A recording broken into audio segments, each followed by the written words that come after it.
әркім жазып кеткен не болып кеткен қатты не болшы. Bakayım karınç kan. Сенім.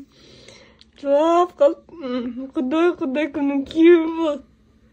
Папаша, молодой папаша. Ой, сені. Көре бересіз қайтан.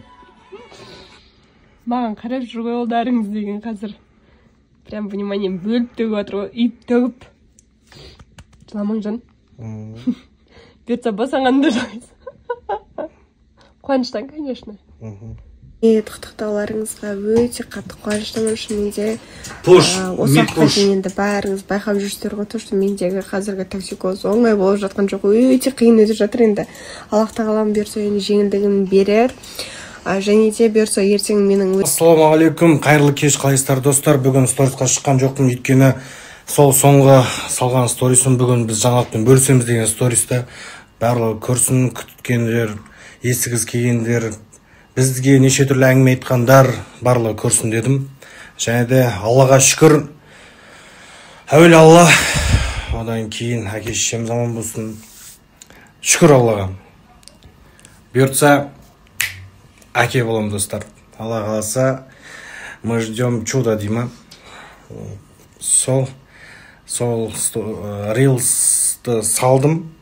Бұл ішіме сыймай жүрген біраз уақыт болды. Өйткені бұл жаңалықты мен Таиландта естіген болатын жаңадан.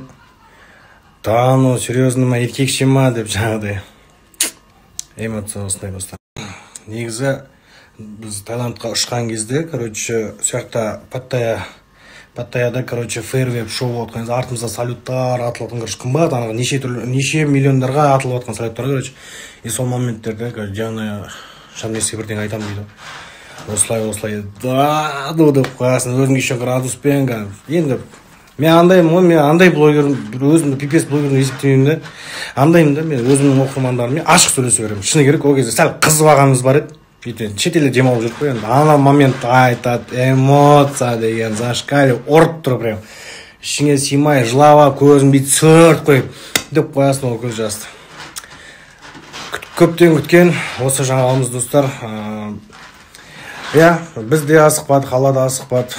Бұл 2 жас қашан әке атануға дайын болды, сол кезде берем деген.